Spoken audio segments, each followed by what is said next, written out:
நீங்கள் அது வந்து இவர் அடிக்கடி இவர் பண்ணுற தப்பு என்னென்னா, நீங்கள் பொதுக்கூட்டம் நடத்துங்கன்னா வேண்டுமென்றே அதை ரோட் ஷோவாக மாற்றுறது. நீங்கள் பூத் கமிட்டி கூட்டம் கோவையில் நடத்துகிறாங்க, அதை வேணும்னு ரோட் ஷோவாக மாற்றுறாங்க. ஆமாம் ஆமாம்.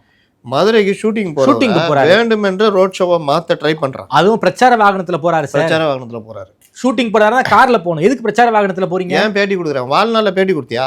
அதுவும் வந்துடாதீங்க, அது அதுக்கு தான் வாங்கங்கிறதுக்கான இண்டிகேஷன் தான் அது. அப்போ ஏன் பேட்டி கொடுக்குறீங்க? ஒன்று.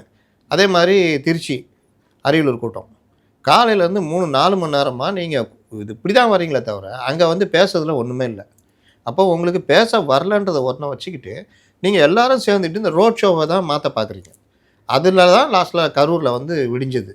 அதுக்கப்புறம் கூட நீங்கள் பார்த்தீங்கன்னா இவங்க திருந்தின பாடு இல்லை. பாண்டிச்சேரியில் ரோட் ஷோ தான் கேட்குறாங்க. இன்னொன்று கரூரில் பிரச்சனையாகி சந்திக்கல, இவங்க பிரச்சனையை சந்திச்சாங்களா? இவங்களுக்காக சண்டை போட்டது அதிமுகவும் பாஜகவும் மற்ற கட்சிகளும்.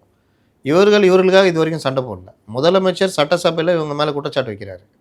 அந்த அதிகாரிகள் மறுநாள் ப்ரெஸ் மீட் கொடுக்குறாங்க. எதுக்குமே இவர்கள் வாய் திறந்து பதில் பேசலை.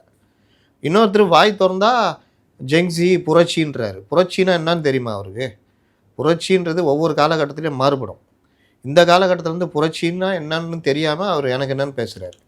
அப்போ இந்த மாதிரி தான் இவர்கள் இருக்கிறார்களே தவிர அதை தாண்டி ஒரு அறிவார்ந்த தலைவர்களாக ஒரு பெரிய அளவில் ரிசர்ச் டீம் போட்டு தமிழ்நாட்டுக்கான இது எதுவுமே கிடையாது. சொல்கிற கோரிக்கை கூட பாருங்கள், பைக்கு காரு இப்படி தான். கீழே கிரவுண்ட் லெவலில் இந்த மக்களோட இணையிறது, ஒரு டாஸ்மார்க் பற்றி பேசுகிறது, ஒரு அறிக்கை அரசியல்னா அது வந்து ராமதாஸ் தான். அவ்வளோ கூட நீங்கள் போக வேணான்றேன். உங்களுக்கான அறிக்கை விடுங்க. உங்களை பிச்சைக்கார மூஞ்சின்றாரு. அதுக்கு விஜய் பதில் சொல்ல வேணாம், புஷி ஆனந்த் பதில் சொல்லணும்ல. ஏன்பா பர்சனாலிட்டி பற்றி நீ பேசுகிறீங்களா? உருவ கேலி பண்ணுறீங்களா? சாதாரண எளிய உருவத்தில் இருந்த காந்தி தான் என் மக்களுடைய உள்ளங்களில் வாழ்ந்தார். அண்ணா தான் மக்களுடைய உள்ளங்களில் வாழ்ந்தாங்க. காமராஜர் தான் வாழ்ந்தார். இவர்கள் யாருமே பெரிய பணக்காரர்கள் தோட்டத்தில் இருந்தவங்க இல்லை, எளிய மக்களுடைய விவசாய தோட்டத்தில் இருந்தவங்க. இப்படிலாம் வந்த திமுக இன்றைக்கி இந்த மாதிரி பேசு, இந்த அளவுக்கு திறந்தா இருந்துட்டீங்கன்னு அறிக்கை ஒன்றுமா வேணாவா?